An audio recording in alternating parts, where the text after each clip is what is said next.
Bienvenidos y bienvenidas un día más a Education Social Club, conversaciones que transforman. Hoy tenemos un invitado para mí muy especial, es Federico Malpica, es fundador y director ejecutivo del Instituto Scalae, creador de la metodología Scalae System y de la comunidad internacional para docentes Teachers Pro, con la que tengo el honor de participar.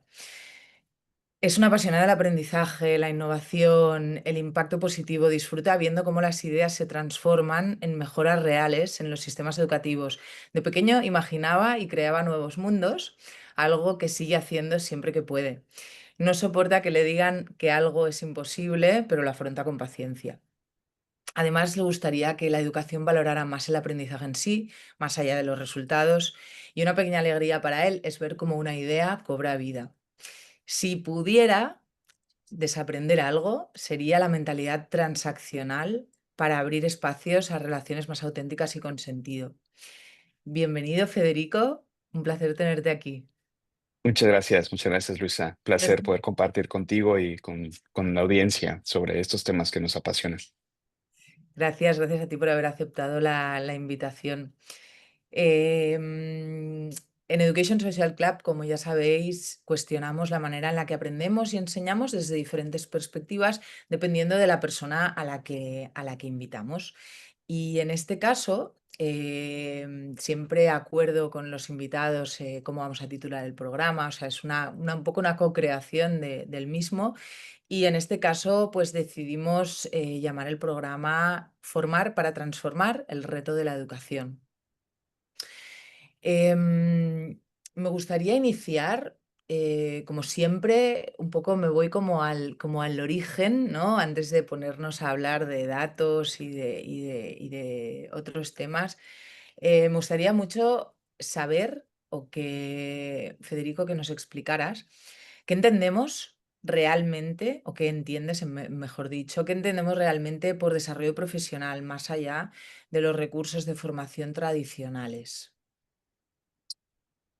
Vale, sí, yo es una buena pregunta porque esto para mí es la clave de la mejora de la calidad de la educación a nivel mundial, ¿no? Porque si entendemos que no podemos ir más allá de la capacidad que tienen los y las docentes de poder desarrollar unas prácticas en el aula que permitan a los alumnos y alumnas aprender.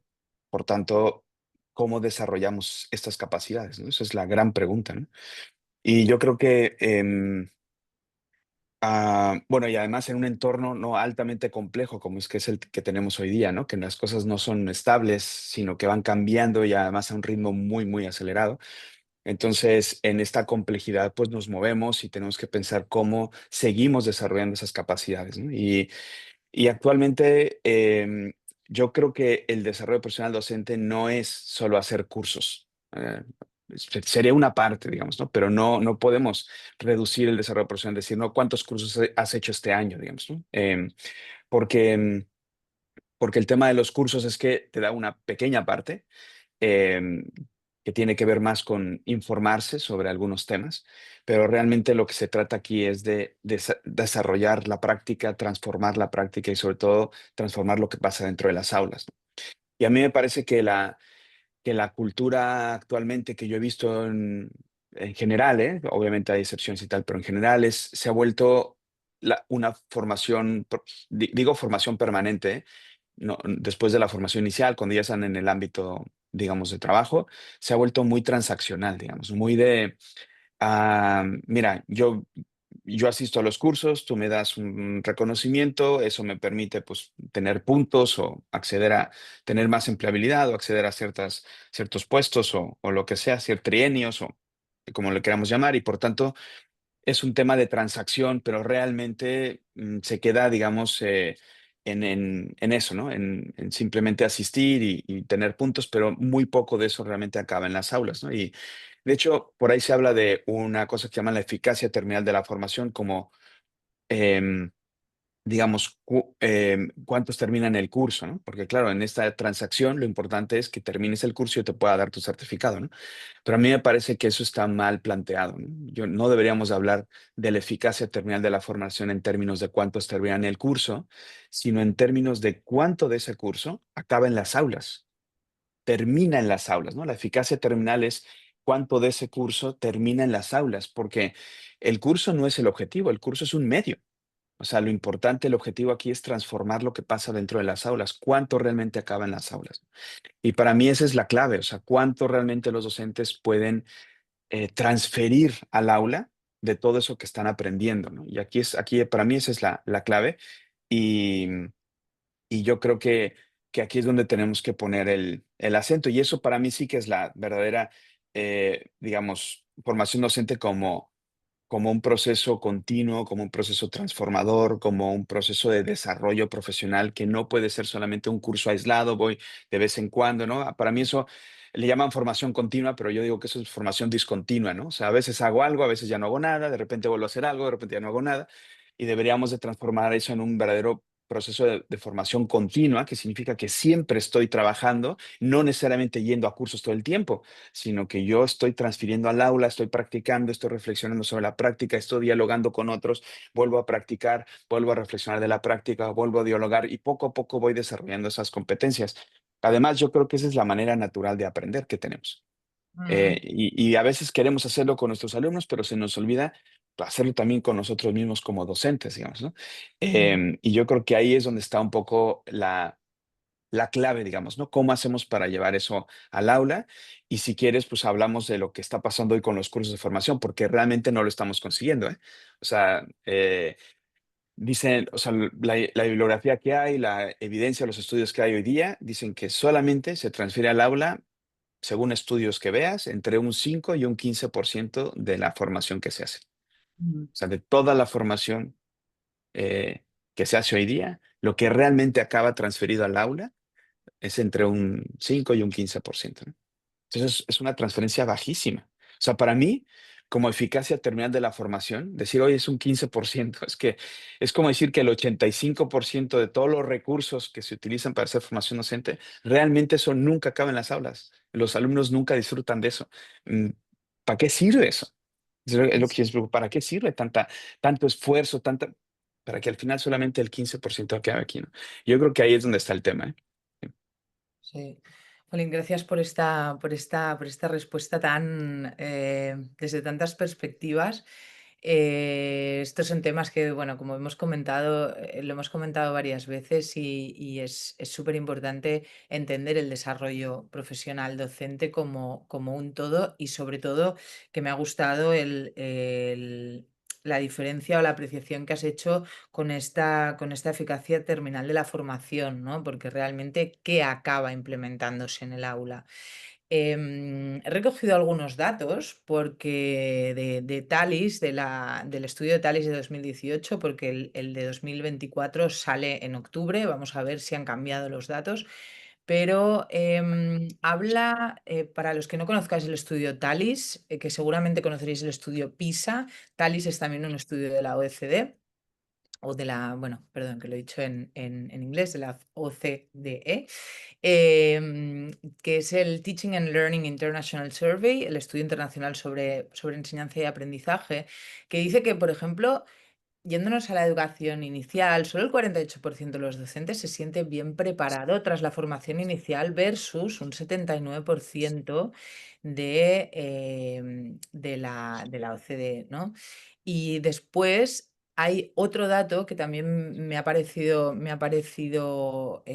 significativo. ¿Por qué? Porque si no establecemos bien los pilares, sobre todo de las referencias a las que nos podemos acoger para desarrollar una práctica pedagógica mm, con cara y ojos, por decirlo de alguna manera, el 74% no recibió apoyo inicial al incorporarse a un centro y un 10% tuvo un tutor propiamente dicho. Ya puede ser por falta de tiempo, ¿no? Que es uno de los motivos, lo sabemos perfectamente, ¿no? La falta de tiempo es uno de los motivos que nombran más los profesores del por qué no, a lo mejor no acuden a cursos o no tienen tiempo para desarrollar lo aprendido. Yo creo que también es un tema de sistema de creencias, del que ya hablaremos más adelante. Pero bueno, Sí, no sé si quieres am, aportar algo de... sí, sí, a mí me parece que no es falta de tiempo, es falta de cultura, Sí, falta sí, de cultura. El tiempo todos tenemos al mismo tiempo, exacto. todos tenemos 24 horas al día.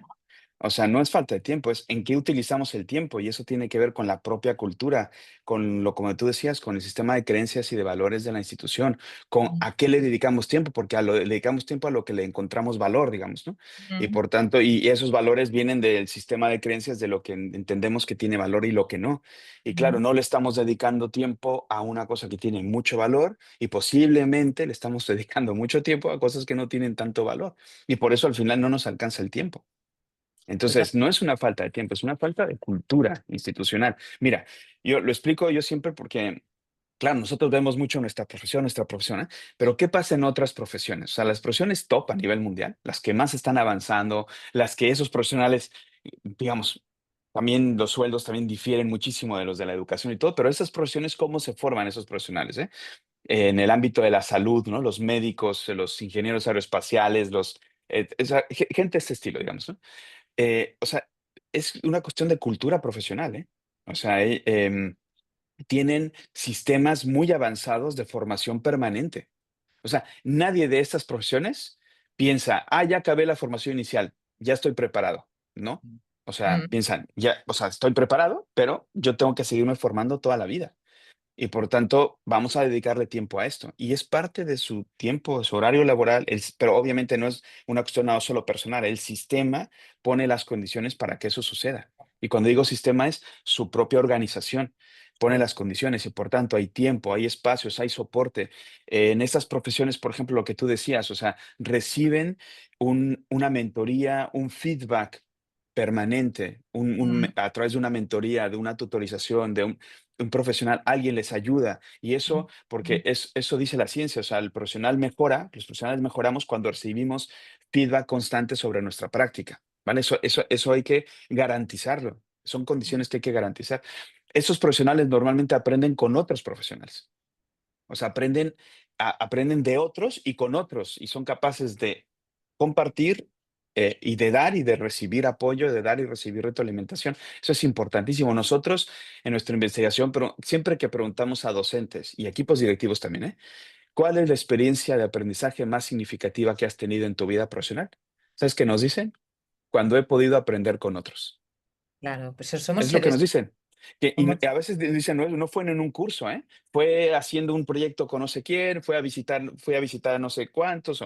Algo hicieron, que muchas veces no es en un curso, eso nunca se me olvidará en la vida, digamos, ¿no? claro, es una experiencia significativa y es que Claro, claro, tenemos es que toda así la razón. aprendemos, o sea, aprendemos con otros, aprendemos de otros, o sea, y entonces, pero no dejamos que nadie entre en nuestra clase, ¿no? Ahí cada quien su Una clase, política, cerramos la puerta y si hay una ventana, aún le ponemos un póster para que no se vea, digamos, ¿no? ¿Cómo vamos? Entonces, claro, si los únicos problemas que yo veo siempre son los míos, pues me voy a quedar pues muy pobre porque no puedo ver otras cosas y por tanto no puedo aprender de otras cosas, ¿ves? Entonces, yo creo que ahí está un tema muy importante, es un tema de cultura y de cómo desarrollamos una cultura profesional docente a la altura de nuestra profesión, que es altamente compleja. No podemos, ya no se puede concebir la docencia como un acto individual, que cada quien hace en su clase, cada quien se entiende con sus alumnos. Eso es imposible. Hoy día es imposible. Tenemos que entender la profesión docente como un acto colectivo. O sea, solo se entiende si lo podemos hacer entre varios, porque solo entre varios seremos capaces de abordar toda la problemática y toda la complejidad con la que nos encontramos. ¿Cómo construimos estructuras, cómo construimos condiciones para poderlo hacer de manera colectiva, ¿no? Entre todos, ¿no? Y para mí esa es la clave a nivel, digamos, de esto que mencionabas, ¿no? De este desarrollo docente. para mí también, y mira, me va perfecto este comentario que acabas de hacer, porque el último dato que tenía de Talis 2018 es referente a la formación entre pares. En España, según Talis y según los estudios, evidentemente, ¿no? Se pueden discutir los datos, pero solo el 19% participa versus el 44% de la OCDE. Entonces, claro, dices, a pesar, y como hemos comentado, a pesar de ser considerada la más efectiva, porque como dice mi querido Javier Naranjo, em, lo poco que sabemos lo sabemos entre todos. Y el poder de la inteligencia colectiva es lo que nos va a hacer poder afrontar estos retos, ¿no? Entonces, creo que es súper importante que se fomenten estos espacios y que se fomenten estas dinámicas a través de, como tú has dicho, de la cultura del centro, ¿no? De, oye, voy a entrar en tu clase, no para criticar, sino para enriquecer tanto mi práctica como la tuya, ¿no? Em, Sí. la codocencia también se está desarrollando en varios centros, lo que pasa que vienen entonces las argumentaciones de a nivel infraestructural, a nivel pues de presupuestos, no se puede permitir, a pesar de que las ratios son inhumanas, ¿no? En algunos centros. Bueno, a lo mejor sería importante mirar si una inversión en un aumento de ratios, aplicando la codocencia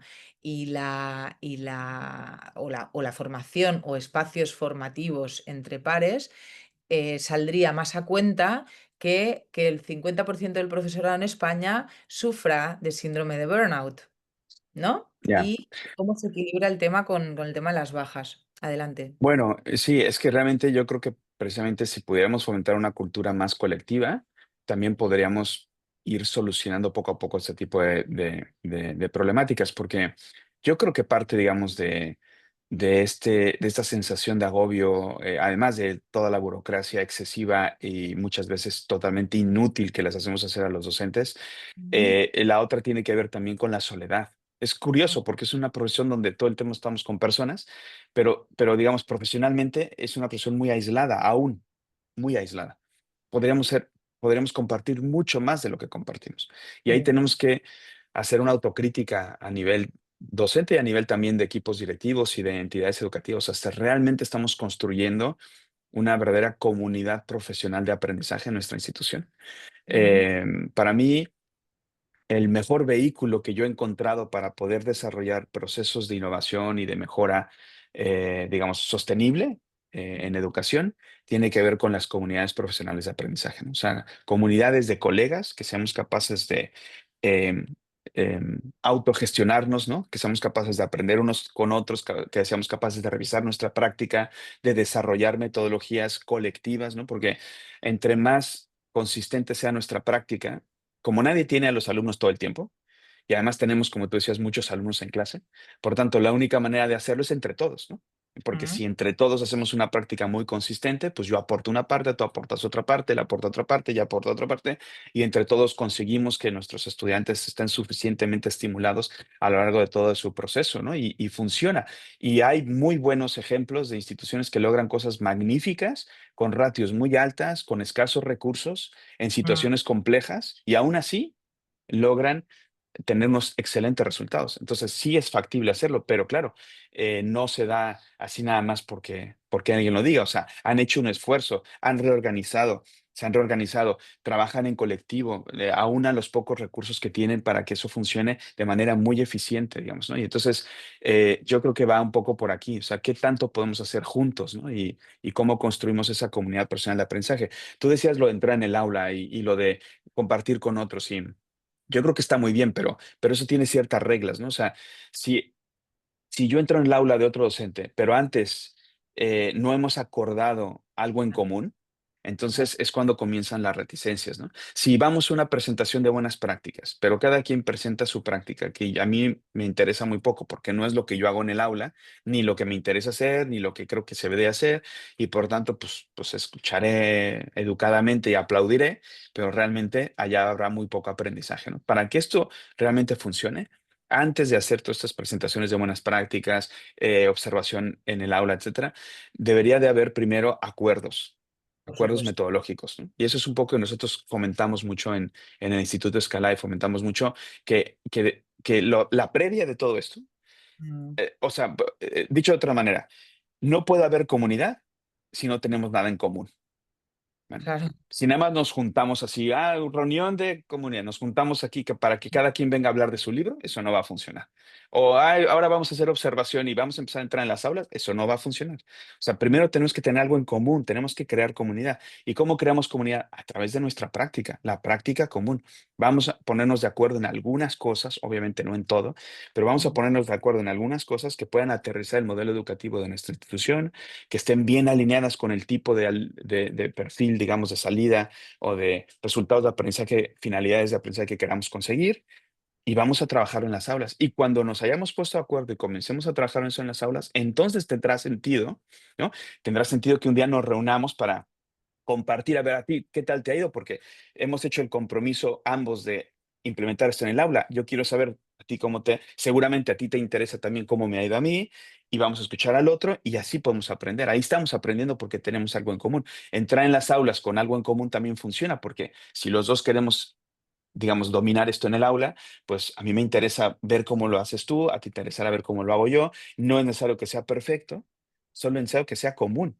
Porque el mm, que entra no entra a evaluar, realmente el que entra, entra a aprender del otro, ¿no? por Esa es la eso. verdadera observación entre iguales, digamos, ¿no? Entonces, solo necesitamos que sea común para que aquello que tú estés haciendo a mí me interesa porque es lo mismo que quiero hacer yo te puedo retroalimentar sobre lo que yo veo, tú me puedes retroalimentar sobre lo que tú ves y ahí vamos aprendiendo todos, ¿no? A mí me parece que así es como tendríamos que ir trabajando esto, claro, generar una comunidad personal de aprendizaje pues requiere mover estructuras, cambiar estructuras, posiblemente, ¿no? Rediseñar espacios, tiempos, soportes, ¿no? Pero, y luego un tema de mentalidad también muy importante, ¿no? Mm. Totalmente. A ver, voy a recapitular, aparte de las ideas que se me han ido ocurriendo. Encuentro que la observación o el aprendizaje por pares o con una entrada en el aula viene a ser, como he comentado, un enriquecimiento mutuo. En ningún momento un momento de evaluación, de apuntar lo que está mal o en el caso de que se apunte lo que está mal, entre comillas, haría una apreciación que es lo que se puede potenciar, ¿no? Lo que tiene potencial de crecimiento, de cambio. No soy nada amiga de estas sesiones de hablar de buenas prácticas. Soy más amiga de hacer sesiones de hablar de malas prácticas. ¿Qué me cuesta, no? De abrirnos en un equipo y decir, a mí me cuesta esto, a mí me funciona esto, creo que es muy valioso. Os tengo que decir, audiencia, que Federico y yo nos conocimos hace pues un año y medio más o menos en un evento en Barcelona del EdTech Cluster y nos conocimos porque él ahora nos contará un poquito más sobre su comunidad de aprendizaje y bueno, pues vimos varias sinergias o posibilidades de sinergia entre la comunidad de Education Social Club, que tiene una orientación más a todo lo que es también desarrollo de habilidades docentes, de metodologías activas, pero también con un toque fuerte de autoconocimiento, generar mirada introspectiva, de otro tipo de desarrollo de skills. Em, entonces, sin más dilación, yo te diría, tenía un par de cosas más apuntadas del tema que has tratado, pero sin más dilación, yo te diría que nos explicaros un poquito sobre Teachers Pro, que es Teachers Pro y te lo vinculo con una preguntita que te quería hacer. Para ti, ¿cuáles son las habilidades docentes a desarrollar o cuáles serían las habilidades docentes más importantes a desarrollar para una persona que, como decía Paulo Freire, pretende enseñar en tiempos de hoy, en la actualidad? Vale, gracias. Sí, mira, yo creo que voy a comenzar por esta última y luego, si quieres, vamos un poco ya aterrizando en el ejemplo concreto para Ya. entender un poco los principios, ¿no? que hemos utilizado para el diseño de esta comunidad internacional de docentes que es Teachers Pro. Em, y cuando, o sea, cuando nos planteamos eh, y cuando hablamos, ¿no? de competencias, de desarrollo profesional docente, hablamos de desarrollar competencias, ¿no? Competencias pedagógicas del docente, competencias que permitan a un docente ser un docente memorable, ¿no? Estos docentes que nos acordamos toda la vida, ¿no? Y que de alguna manera pues nos han cambiado porque nos han tocado el alma, digamos, ¿no? Y cómo, cómo podemos convertirnos todos en ese tipo de docente que dejemos huella, ¿no? En nuestros estudiantes. Yo creo que eso es una especie de objetivo general que tenemos todos los que nos dedicamos a la educación. Entonces pensábamos un poco cómo trabajar esto, ¿no? Y cuando hablamos de competencias, pues decimos, ok, si hablamos de desarrollar competencias, pues hablamos de desarrollar, digamos, una serie de conocimientos, habilidades y actitudes, ¿no? Que permitan, pues, a ese docente ser un docente memorable, ¿no? Y yo quiero ponerlo también en términos de, hay tres términos anglosajones que describen bien esto, o sea, cómo aterrizamos esto de los conocimientos, habilidades y actitudes en las competencias docentes. Y yo creo que encajan bien, ¿no? Que es el mindset, skill set y tool set, ¿no? Mm, Entonces, hablamos de mindset, queríamos mentalidad, ¿no? O sea, que queremos y deberíamos los docentes de desarrollar una mentalidad adecuada para, digamos, trabajar con nuestros estudiantes y para desarrollarnos nosotros también profesionalmente, ¿no? Y eso es algo que hay que ir trabajando, ¿no? Esta mentalidad tiene que ver con una mentalidad de crecimiento, con una mentalidad de desarrollo permanente, ¿no? De lo que decíamos de pensar que siempre lo puedo hacer mejor que el año pasado, una mentalidad de querer compartir con otros, de no cerrar mi clase, mi aula, sino tener un aula abierta, tener capacidad, digamos, de entender la práctica de otros y de que también poder explicar para que otros puedan entender la nuestra. Em, de reflexión, de ser un profesional reflexivo, no solo practicar, practicar, practicar, sino reflexionar sobre esa práctica. Bueno, digamos, además obviamente de actitudes más de rigor, por ejemplo, ¿no? De tomar decisiones basadas en evidencias, basadas en datos, basadas en investigaciones también. Yo creo que ese pensamiento, digamos, más científico, ¿no? También es muy importante. La empatía, ¿no? Como actitud, ¿no? Que tiene que ver con poderme poner en los zapatos del otro, digamos, ¿no? Ese es, digamos, una cualidad de un buen docente, tener la capacidad, digamos, incluso en ratios altas, ser capaces de entender al grupo y ser capaces de entender a cada uno del grupo, digamos, ¿no? A Carlos, a Juan, a Pedro, a María, que son mis alumnos, y entenderlos, intentar ponerme en su situación. Y luego la vocación de servicio, ¿no? Eso también es parte de esa mentalidad, ¿no? Eh, eh, que por ahí está, porque es parte de nuestra vocación, pero que pues, posiblemente está sepultada en una serie de experiencias que hemos tenido, de toda la burocracia que nos ponen encima y una serie de problemáticas que tenemos, pero ahí está abajo, digamos, ahí sigue. Y tenemos que rescatarla porque es que eso es lo que le da sentido a todo lo que hacemos, ¿no? Entonces, a mí me parece que esa es una parte importante. La otra tiene que ver eso mindset, ¿no? Lo skill set, ¿no? Tiene que ver más con una serie de habilidades. Tenemos que dominar una serie de habilidades del buen docente, digamos, en el aula, y eso requiere, pues, dominar estrategias didácticas concretas, dominar metodologías activas que permitan realmente impulsar, producir aprendizaje dentro del aula, digamos, ¿no? Y bueno, pues obviamente eso tiene que ver pues, y sobre todo en el día, hoy, ¿no? En el día de hoy en el que estamos, digamos, ¿no? En este sistema complejo a nivel de sociedad, a nivel de mundo, a nivel de todo. Entonces, yo creo que ahí pues necesitamos pues de diferentes habilidades, ¿no? Habilidades de pensamiento, yo diría de pensamiento crítico y pedagógico, ¿eh? O sea, pensamiento crítico es, pensamiento científico es muy importante, pensamiento analítico, eso es muy importante hoy día, ¿no? Analizar lo que tenemos enfrente, no dejarnos llevar por la corriente, ser capaces de tomar decisión. El currículum es demasiado amplio, no se puede enseñar todo, o sea, y además no es necesario enseñarlo todo, pero entonces tenemos que tomar decisiones, tenemos que priorizar.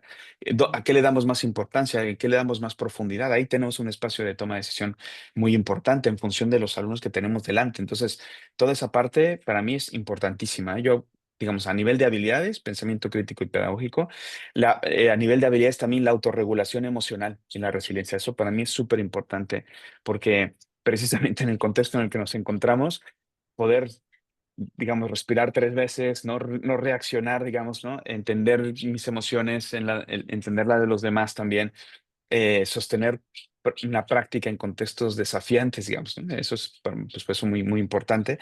Y luego, digamos, hablábamos de la empatía a nivel de actitudinal, pero a nivel ya más de habilidad, habilidades de escucha activa, ¿no? De comunicación empática, eso es muy importante porque al final eso es básicamente la educación, digamos, ¿no? O sea, poder comunicar y poder recibir y dar, digamos, ¿no? Y al final aprender unos de otros y eso pues genera una relación, ¿no? O sea, la educación es muy relacional, aunque a veces se haya convertido en muy transaccional, ¿no? Yo vengo a clase, te doy la clase, aquí están los ejercicios, tú me contestas el examen y ya. pero realmente donde aprenden nuestros estudiantes, donde se genera esa, digamos, esa educación para toda la vida, y donde entendemos que hubo un docente memorable que nos tocó el alma, es en la relación, ¿no? Y por tanto, generar esa relación que sea pedagógicamente significativa, para mí eso también es como muy, muy importante. Y y luego, yo creo que también, a pesar de ratios altas, a pesar de lo que haya, yo creo que hoy día tenemos que ser capaces de poder gestionar un aprendizaje más personalizado. O sea, que se habla mucho, ¿eh? Y al final es una palabrita así bueno, ¿qué es aprendizaje personalizado? Básicamente es poder observar eh, los alumnos que tengo delante uno a uno, poder adaptar, ¿no? Y acompañar a cada estudiante en función de sus necesidades, ¿no? Y esto obviamente hay estrategias, incluso con ratios altas es factible hacerlo si somos capaces de poner a los alumnos a aprender unos con otros, si somos capaces de crear 3 velocidades dentro del aula para hacer diferentes actividades y no todos la misma, etcétera. O sea, yo creo que toda esta serie de habilidades son importantes hoy día, además obviamente de la competencia digital, pero no tanto solo usar la tecnología, sino, sino competencia pedagógica para lo digital, digamos, ¿no? O sea, cómo integrarla con sentido pedagógico, cómo utilizarla para que realmente produzca aprendizaje en el aula y no solamente para entretener a los alumnos o decir que somos muy modernos, digamos, ¿no? Entonces, digamos, cómo nos ayuda, yo creo que la buena integración de la tecnología en el aula es la que hace al docente llegar a donde antes no podía, pero gracias a la tecnología ahora puedo llegar. Por ejemplo, en la personalización del aprendizaje, en tener más datos para poder analizar mejor, en que mis alumnos puedan recibir ejercicios específicos en función de su nivel, etcétera. O sea, toda esa parte, digamos, ¿no? Y finalmente yo creo que a nivel de habilidades también el trabajo colaborativo, como decíamos al inicio, ¿no? O sea, para mí, em, ya no se puede entender la profesión docente como un acto individual, sino colectivo, y por tanto, saber colaborar con otros. Eso hay que aprenderlo a hacer, hay que dominarlo, es una habilidad, ¿no? De cómo, por ejemplo, damos feedback y cómo recibimos feedback de otros, cómo revisamos la práctica en conjunto, cómo somos capaces de ponernos de acuerdo y alinear prácticas concretas, etcétera. O sea, toda esa parte, digamos, ¿no? Y eso sería la parte del skill set. Y la parte del tool set, que sería, digamos, conocimientos, digamos, ¿no? O sea, digamos, actitudes, habilidades, conocimientos. Conocimientos que luego soportan nuestras habilidades, nuestro saber hacer y nuestro saber ser, ¿eh? Y por tanto sí que son importantes estos conocimientos que tienen que ver con, pero a nivel práctico, ¿eh? Por eso lo de Toolset, ¿no? Conocimientos prácticos, o sea, herramientas concretas que podamos utilizar, y luego también, pues, principios, investigaciones, qué es lo último que ha salido, digamos, ¿no? Que podamos luego llevar al aula, ¿no? Entonces, y eso obviamente no podemos basarnos solamente en lo que aprendimos en la facultad o lo que aprendimos en la formación inicial. O sea, eso tiene que ser permanente porque eso va cambiando mucho y se va desarrollando y van saliendo cosas nuevas. Por tanto, eso es, digamos, ahí tenemos que seguir aprendiendo y seguir haciéndonos con este tipo de conocimientos que nos permitan ir modificando nuestro saber hacer, las prácticas y que permitan obviamente también pues ser más competentes como docentes en las aulas. ¿Sí? Entonces, bueno, teniendo en cuenta todo esto, nosotros cuando nos planteamos el desarrollo de una comunidad, lo que nos planteamos era digamos, cómo ayudar a los docentes a desarrollar mejor sus competencias, digamos, ¿no? Nosotros habíamos comenzado con una investigación donde llegamos a una especie de marco de 16 competencias críticas para una docencia memorable, digamos, ¿no? Entonces, que luego hemos comparado con otros marcos y es muy comprensivo, o sea, realmente abarca estas 4 dimensiones básicas de la docencia, pero lo abarca prácticamente todo, ¿no? Que tiene que ver con la parte de planificación, con la parte de facilitación, impartición, con la parte de evaluación y luego la parte más de liderazgo, ¿no? Y entonces, la idea era cómo ayudamos a construir, a desarrollar estas 16 competencias, que luego nosotros subdividimos en subcompetencias que llamamos habilidades. Entonces, tenemos identificadas 9 habilidades por cada competencia. Y entonces, pero bueno, lo que hicimos fue, obviamente, pues repensar un poco, ¿no? No queríamos hacer simplemente una plataforma de hacer cursos, porque ya sabemos lo que pasa con los cursos.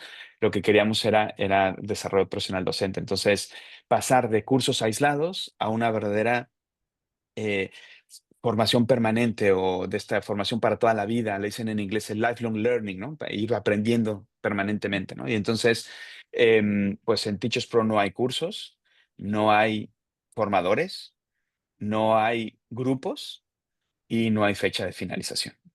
Entonces, lo que tenemos más bien son este marco de 16 competencias y entonces los docentes se hacen miembros de Teachers Pro, son miembros de la comunidad y luego pueden involucrarse en desafíos. desafíos que puede lanzar su institución o que ellos mismos pueden seleccionar. Y esos desafíos pues trabajan 3 habilidades relativas a una de estas competencias, de estas 16 competencias. Entonces van pudiendo generar su propio itinerario formativo. La idea es que sea un acompañante del docente a lo largo de toda su carrera profesional y les da acceso a una comunidad de colegas que están en lo mismo que ellos, digamos, ¿no? Intentando desarrollar estas 16 competencias. Entonces, ¿qué pasa? Que se encuentran con acompañantes en el viaje, digamos, ¿no?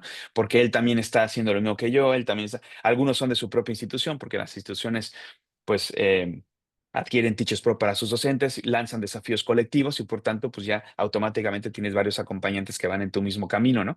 Pero ¿qué pasa? Que también puede haber otros de otras instituciones, incluso de otros países que también están en ello y por tanto, pues la idea es irlos conectando. ¿No?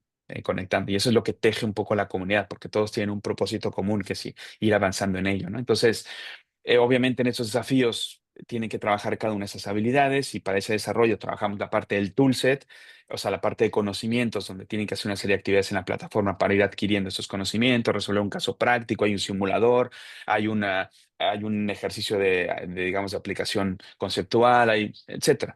Pero luego les decimos, ok, ahora tienes que comenzar a practicar en tu clase. O sea, no se trata de saber, se trata de qué eres capaz de hacer con lo que sabes, ¿no? Entonces, les damos una serie de recomendaciones, una serie de indicadores, de buenas prácticas, de ejemplos. Se trata de que vayan a la clase, practiquen y cuando les sale de manera adecuada en función de esos criterios, recojan información en una evidencia, la suban a la plataforma y la publiquen. Y entonces Mm, lo que sucede es que hemos construido 3 niveles de apoyo al docente para asegurarnos que realmente se está haciendo la transferencia al aula, que es lo que decíamos, ¿no? Al inicio. mm, Entonces, el primero, para mí el más importante, es el de la comunidad, ¿no? Entonces, una vez que publico en evidencia, pues sus contactos, que pueden ser de su institución o de otros que se han ido encontrando en el camino, reciben una notificación para evaluar esa evidencia. Y entonces, al momento de evaluarla, el otro también recibe una notificación de que evalúe la evidencia del otro y así se va tejiendo la comunidad. Entonces, y tenemos un algoritmo de comunidad que lo que va encontrando perfiles similares y va recomendando perfiles por porcentaje de similitud. Y entonces también así, pues pueden ser algunos sí que son de tu misma institución o de tu mismo país o de tu mismo, lo que sea, o puede ser que no, que ya es coincidido con uno que está en la otra punta del mundo, pero mira, tienen un perfil similar. Entonces todo eso va tejiendo en la comunidad. Cuando reciben suficientes retroalimentaciones de suficientes colegas, pues ganan una insignia. Entonces la insignia la otorga la propia comunidad de colegas en Teachers Pro. Entonces es como el primer círculo de apoyo. El segundo círculo de apoyo es nuestro. Entonces nosotros hemos construido un modelo de inteligencia artificial generativa que lo que hace es que cuando un docente publica una evidencia, este modelo es capaz de analizar el perfil del docente y el histórico de lo que ha hecho, analiza la evidencia que ha compartido y con una serie de criterios que tenemos es capaz de ofrecer una retroalimentación constructiva, experta, a medida y siempre con recomendaciones de mejora. mm, Y entonces, cada vez que el docente va subiendo una evidencia, va recibiendo retroalimentación de esta especie como de mentor, que le llamamos mentoría, ¿no? De mentor de mm. inteligencia artificial. Y entonces, pues entre el mentor que le va dando retroalimentación, otros colegas que le van dando retroalimentación, pues va teniendo suficientes inputs para mejorar, para volverse, para sentirse fuerte, para atreverse a seguir trabajando, practicando. Puede subir nuevas versiones de la misma evidencia, puede subir nuevas evidencias. Y luego un tercer círculo, ya para, digamos, para eh, reforzar del todo, ¿no? Esta ayuda en la transferencia tiene el de su institución. Entonces, nosotros ofrecemos un panel institucional, sobre todo cuando son instituciones las que adquieren Teachers Pro para sus docentes, y entonces estas instituciones tienen acceso a estos portafolios donde están esas evidencias de sus propios docentes para poderles ofrecer también retroalimentación constructiva. Y de hecho, les damos formación de cómo hacer esta retroalimentación constructiva a través de la plataforma y además tienen una analítica de aprendizaje de sus propios docentes. Y entonces, pues les pueden acompañar mejor, pueden objetivizar más, digamos, el desempeño que están teniendo los docentes, pueden reconocerles más, ¿no? Todo ese trabajo y pueden mejorar la evaluación del desempeño, ¿no? Y además también en Teachers Pro ya les damos reconocimientos a los docentes, que son las insignias que les da la comunidad, pero también cuando terminan las actividades básicas de un desafío, reconocemos 15 horas por cada habilidad, les damos un reconocimiento de 45 horas, reconocimiento académico de la Universidad de Turku, aquí en Finlandia, donde estamos. Y además también, si obtienen las 3 insignias de 3 habilidades de una competencia, pues pueden pedir la certificación de esa competencia. Esto también tenemos un proceso, digamos, dentro de la propia plataforma donde pueden llegar a obtener esa certificación también que emite la Universidad de Turku en Finlandia, ¿no? Entonces, bueno, Bueno, además el reconocimiento académico, por ejemplo, en España está homologado, en México está homologado y vamos consiguiendo homologaciones de esto mismo en otros países porque la idea es que los docentes sí que tengan esos reconocimientos y generen más empleabilidad, pero al final lo interesa es que eso es permanente, ¿no? Entonces ellos siguen, para que sea permanente, entonces todos los contenidos de ese desafío ya no cierran nunca, no es un curso, por tanto, eso sigue abierto ya para siempre. Entonces pueden volver otra vez, pueden revisar el contenido, pueden subir más evidencias y de esta manera se convierte más en un círculo de mejora continua, ¿no? Que acompaña al docente pues, en toda su carrera profesional. Wow, bueno, yo hago wow porque me imagino que soy una oyente que he escuchado esta respuesta con una visión tan 360 y finalmente esta orientación a decir Teachers Pro, ¿no? Cuando conocí el proyecto y ahora que tengo la oportunidad de estar participando un poco en la entrada en el mercado alemán, que a ver cuándo se reemprende o se acaba de realizar, que todas las entradas son, no diré complicadas, pero bueno, entretenidas, vamos a decir, ¿no? Bueno, ha sido espectacular la respuesta. Como tú bien dices, es súper necesario, o sea, es algo que creo que va a ser un poco el hilo rojo de todo el programa, ¿no? Formar para transformar, pero en esta cultura colaborativa, en esta cooperación, en esto aprender de y con los demás, ¿no? Porque realmente es lo que nos permite avanzar y salir un poco de lo que se ha obtenido con la formación inicial, que es como muy teórica, ¿no? Muy, de alguna manera como un poco obsoleta, como has comentado, ¿no? Transaccional. em, pues bueno, pues nos ayuda a coger esto que, claro, en inglés queda muy bien, la traducción se pierde un poco, pero este mindset, toolset y skillset sería como el 360, ¿no? El 360 de todas las habilidades. Claro, todo esto es, o sea, es lo que necesitamos. Necesitamos también que encuentro que, ya que estamos cuestionando, que las condiciones también se adapten, ¿no? O sea, que, que podamos permitirle al profesor, hemos comentado también de una manera crítica el modelo de lenguaje que tienen muchos de no tenemos tiempo, ¿no? Bueno, vamos a ver en qué empleáis el tiempo y vamos a reorganizar un poco agendas. Hemos tocado también el tema de la, del desarrollo de las habilidades digitales para ahorrar tiempo, para poder ofrecer un aprendizaje más personalizado. Em, en España hay cerca de un 22%, de hecho sobrepasa el 22% de profesorado que cuentan con contratos temporales. ¿No? Entonces, claro, nos vamos que yo me lo he encontrado también en Education Social Club, aún quiero avanzar, pero de alguna manera tengo muchos impedimentos impedimentos o factores que me quitan un poco el sueño, ¿no? Em, También esa alta rotación afecta a la generación de vínculo con el alumnado que has comentado, ¿no? ¿Cuánto conozco a mis alumnos? ¿Y de qué manera? Claro, si no conozco a los alumnos, no puedo ofrecer lo que necesita uno, necesita otro. La diversidad en el aula también aumenta, etcétera, etcétera, ¿no? Entonces, me gustaría saber, yéndonos un poquito a la práctica y ya mirando el tiempo, bueno, nos quedan unos 7, 8 minutos. Un poquito, tú trabajas, este año he tenido la oportunidad de colaborar contigo, tú trabajas en centros, asesorando, formando profesorado. ¿Qué nos encontramos? ¿Qué hay de real en esto que estoy comentando? Y sobre todo, ¿cuáles son los retos? No solo cuáles son los retos a los que te enfrentas, sino de qué manera los afrontas. Sí, sí, gracias. Sí, pues sí, o sea, realmente tengo te diría el privilegio, ¿no? Y el honor de trabajar con varias instituciones en varios contextos, en varios países. Y obviamente, pues cada una tiene su realidad, pero lo que tú decías es totalmente cierto. O sea, eso existe, es así, es una realidad con la que hay que trabajar, hay que lidiar, hay que intentar resolver de alguna manera, ¿no? Y obviamente eso, pues bueno, ah, digamos, tiene sus dificultades.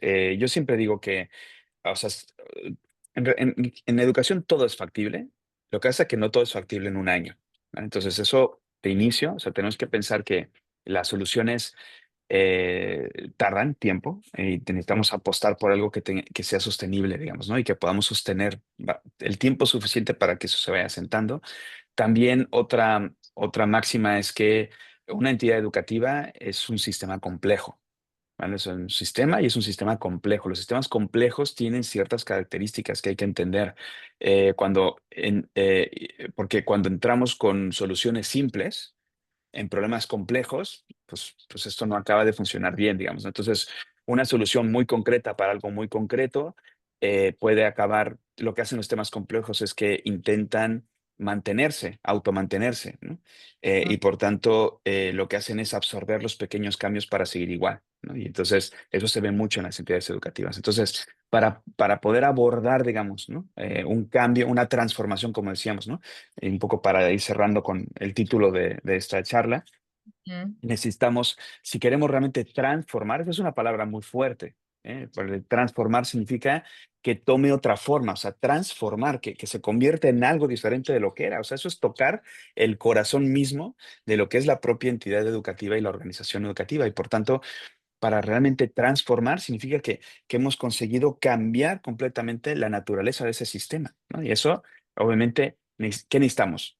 Necesitamos dos cosas. Por un lado, necesitamos empujar desde diferentes puntos del sistema al mismo tiempo, o sea, lo que nosotros llamamos caudal, o sea, necesitamos suficiente caudal. Si solo presionas en un punto, eso no va a mover el sistema, ¿vale? Y eso al final va a acabar por absorber. Tienes que presionar en diferentes puntos al mismo tiempo, digamos, ¿no? De diferentes ángulos, desde la cultura, desde la práctica, desde la parte organizativa, desde la comunicación, desde el liderazgo, desde, etcétera, al mismo tiempo. Y además, tienes que ser capaz de sostenerlo en el tiempo. Pero tenemos que poder sostenerlos en el tiempo durante suficiente tiempo. Le llamamos nosotros a esa variable persistencia, ¿vale? O sea, necesitamos caudal y necesitamos persistencia. O sea, persistir, persistir, persistir, hasta que llegue un momento en que pasemos ese punto de inflexión donde ya el sistema se ha transformado. Para ponerlo así con un ejemplo, un colegio a punto de cerrar, ¿vale? O sea, están a punto de cerrar porque tienen tan baja matrícula que básicamente van a tener que cerrar el colegio. que va a ser un Eso pasa. problema muy extendido. Y no os creáis que, o sea, no estoy hablando de una escuela en una zona rural muy alejada. No, no, no. O sea, vamos a hablar en términos reales. Un colegio de Barcelona, ¿vale? Un colegio de Barcelona, en una zona buena de Barcelona, a punto de cerrar, ¿vale? Porque tiene tan baja matrícula que está a punto de cerrar, ¿vale? Y entonces, pues, eso digamos, obviamente eso genera una urgencia del cambio terrible, digamos, ¿no? Los Mm, docentes están dispuestos a hacer lo que sea para que no cierre, ¿no? Y no pierdan sus trabajos, digamos, ¿no? Los equipos directivos están dispuestos a hacer lo que sea para no cerrar, ¿vale? Entonces hay una gran urgencia del cambio, ¿vale? Que aquí es el detonante, ¿no? Pero imaginémonos ¿pero se puede? Sí, se puede, claro que se puede. Y de hecho, ese colegio hoy es uno de los colegios que recibe visitas internacionales. Eh, es el Colegio Montserrat de Barcelona. mm, Ese colegio le explica a la madre Montserrat, estaba en una situación muy difícil. Y de mm, aquí se han levantado, y se han levantado tanto que es un colegio que hoy recibe visitas de todo el mundo. mm, Quieren ver cómo han hecho. Pero no recibe visitas porque ahí hay un docente que hace una cosa muy interesante. No, recibe visitas porque han conseguido hacerlo entre todos. Han conseguido dar la vuelta entre todos, han conseguido, ¿y qué han hecho? Han cambiado su estructura, han cambiado su organización interna, han cambiado la manera en la que dan clases, la parte pedagógica, han cambiado también el liderazgo, todo. mm, Le han dado la vuelta poco a poco. Eso sí, se han tardado más o menos 10 años, ¿eh? Y cuando yo digo 10 años, la gente se pone las manos en la cabeza, ¿no? ¿Cómo 10 años? Eso es mucho tiempo. Primero, no es tanto tiempo realmente, pero mm, además, si tú ves cualquier transformación, ¿sí? Le han cambiado la naturaleza a su sistema, eso ya no es el colegio que era antes, es otro colegio, ¿vale? Eso han cambiado. Eso es más o menos lo que tardas, claro, ¿no? No significa que hasta dentro de 10 años vas a ver un resultado, se pueden ver resultados desde el primer año, ¿vale? Pero entonces, ¿qué se necesita ya? Pues Mira, y cuando yo he visto varios, más o menos siempre tienen estos aspectos, ¿eh? Para irlo trabajando. Esto que voy a decir es lo que hay que trabajar, pero vas a ir viendo el resultado poco a poco, ¿eh? Espacios seguros de diálogo entre pares. Sea, lo primero es, vamos a asegurar que los colegas tienen espacios seguros para poder dialogar entre pares, ¿vale? Y eso, y además, donde se pueda compartir la práctica sin miedo al juicio. Eso hay que construirlo, ¿eh? No es solamente dar el espacio, ¿eh? Es un tema de mentalidad, es un tema de cómo lo construimos, pero eso es muy importante. También, modelos y protocolos de reflexión bien estructurados.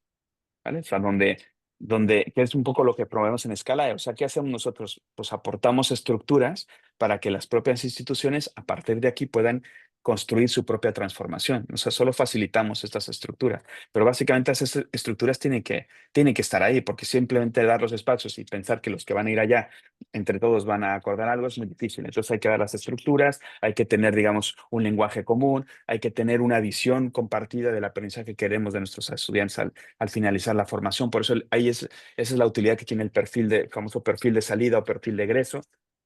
Y a partir de aquí, cómo vamos a trabajar entre todos para construir esa visión común de la prensa que queremos en nuestros estudiantes, ¿no? Y luego, obviamente, pues tiene que haber pues, un acompañamiento estratégico. O sea, tenemos que ser capaces de tejer esa comunidad. De los docentes tienen que tener espacios, tiempo y soporte para ayudarse, para revisar evidencias, para darse retroalimentación. Y claro, aquí dicen, vale, pero bueno, hay unas estructuras que son del día a día, ¿eh? Que pueden ser esas que decíamos reuniones. Nosotros eso le llamamos sesiones clínicas, donde los docentes van allá a partir de acuerdos metodológicos que realizan, les llamamos a esos acuerdos pautas de trabajo común. Entonces, ellos pautan cosas muy concretas, microestructuras de trabajo, no grandes modificaciones, sino pequeñas modificaciones en la estructura de trabajo. Y con eso en la mano, lo pactan entre ellos, ¿eh? Lo trabajan, lo desarrollan entre ellos y con eso en la mano comienzan a trabajarlo y entonces generan sesiones clínicas donde, como una sesión clínica en la medicina, pero en educación la sesión clínica, la unidad de análisis solamente no es un paciente, sino es un grupo clase, es mi grupo clase, donde vamos allá y cada quien explica cómo está trabajando esa pauta de trabajo común, ¿vale? Común, en su clase. Y entonces comparten, ¿no? Y comparten unos con otros, luego las observaciones entre iguales, etcétera. Y luego ahí entra también por ejemplo, pues tener plataformas que permitan pues poder dar evidencia, por ejemplo, ahí donde también colabora Teachers Pro y otro tipo de plataformas que permitan que eso se pueda trabajar y que todo eso esté, que haya ese tiempo protegido para la reflexión y la colaboración. Eso de manera persistente en el tiempo, yo he visto cómo va cambiando. ¿Y qué cambia? No solo cambia prácticas, cambia la cultura, la manera de entender cómo hacemos, porque le damos valor a eso y porque no solo estamos cortando todo el tiempo, sino también estamos afilando el hacha para que luego podamos cortar mejor. Y todo eso va generando y vamos tejiendo comunidad, vamos entendiendo que somos parte de un todo, digamos, ¿no? Que nosotros no nos recae todo como docentes, sino que eso está compartido, digamos, es una responsabilidad compartida entre todos y eso nos da también bienestar, nos da idea de identidad, digamos, ¿no? De que pertenecemos a una comunidad y que lo estamos haciendo entre todos. Y eso poco a poco, a la larga, acaba cambiando, digamos, el colegio y cambiándolo para siempre, ¿eh? Luego ya en colegios que esto han persistido suficiente, nadie se imagina hacer un cambio que no sea a través de, pues, todos estos procesos, digamos, ¿no? Entonces, yo creo que ahí es cuando decía la madre Montserrat, y con esto, porque cité al Colegio Montserrat, quisiera citar a la madre Montserrat, que dijo una cosa que me encanta, y es que, o sea, ¿cuál es el espíritu de todo esto? Y con esto acabo, es que, em, o sea, la idea es que llegara el momento en el que un colegio no sea la suma de sus docentes, sino que en cada docente tú encuentres todo el colegio. Es buenísimo si conocía este, Para mí, ya. este es el objetivo, colegas, esta es la Está muy idea, o bonito, sea, esto es lo que tenemos que muy bonito. conseguir, digamos, ¿no? Yo siempre digo, esto es lo que tenemos que conseguir, poco a poco, ¿no? Pero esa sería como la idea final, ¿no? Qué bueno, me ha encantado cómo has llegado al afrontar los retos, pasando por identificarlos, por explicar también cómo es parte de vuestro trabajo o de nuestro trabajo en Scalae, en Instituto Scalae, y poner el ejemplo, ¿no? de esta escuela emblemática y pionera también en algún aspecto en Barcelona. Y todos los temas que has tocado, ¿no? Que ahora lo hemos tocado al final, pero creo que también el cambio de la cultura del error, ¿no? realmente para que la formación llegue a transformar, realmente necesitamos cambiar esta cultura del error, ¿no? Y entenderlo como parte del proceso, síntoma de aprendizaje. Así es, No claro. utilizarlo, sino acompañarlo. Em, Nos estamos saliendo de tiempo y me van a matar, eh, pero te agradezco muchísimo. Te quería preguntar, ¿vale? Si bueno, por la gente que nos está escuchando, ¿dónde te encontramos, Federico? Sí, Sí, si quieren entrar a la página del Instituto Scalae es simplemente scalae.org y digamos aquí están los datos para entrar en contacto. Mi correo electrónico es fmalpica@scalae.org. Ahí también me pueden encontrar y obviamente pues, en redes sociales, en LinkedIn, ahí también obviamente en Facebook y bueno, podemos entrar en contacto si alguien está interesado y ojalá, porque mi intención es seguir eso, seguir en este camino y seguir conectando instituciones y profesionales y poder seguir ayudando a mejorar la educación. lo sé, por eso hay tan buen entendimiento entre nosotros. Te súper Así es. agradezco este programa que creo que ha sido súper enriquecedor, como todas las conversaciones que tenemos, pero esta la podemos compartir con más gente. Y, y lo que siempre digo, seguimos, ¿no? Lo que siempre decimos los dos, seguimos. Y muchas gracias a toda la audiencia por haber estado y a los que lo escuchéis después. Y un saludo muy grande. Un Muchas abrazo. gracias. Gracias, Luisa. Un abrazo igualmente, ¿eh? Seguimos. Exacto.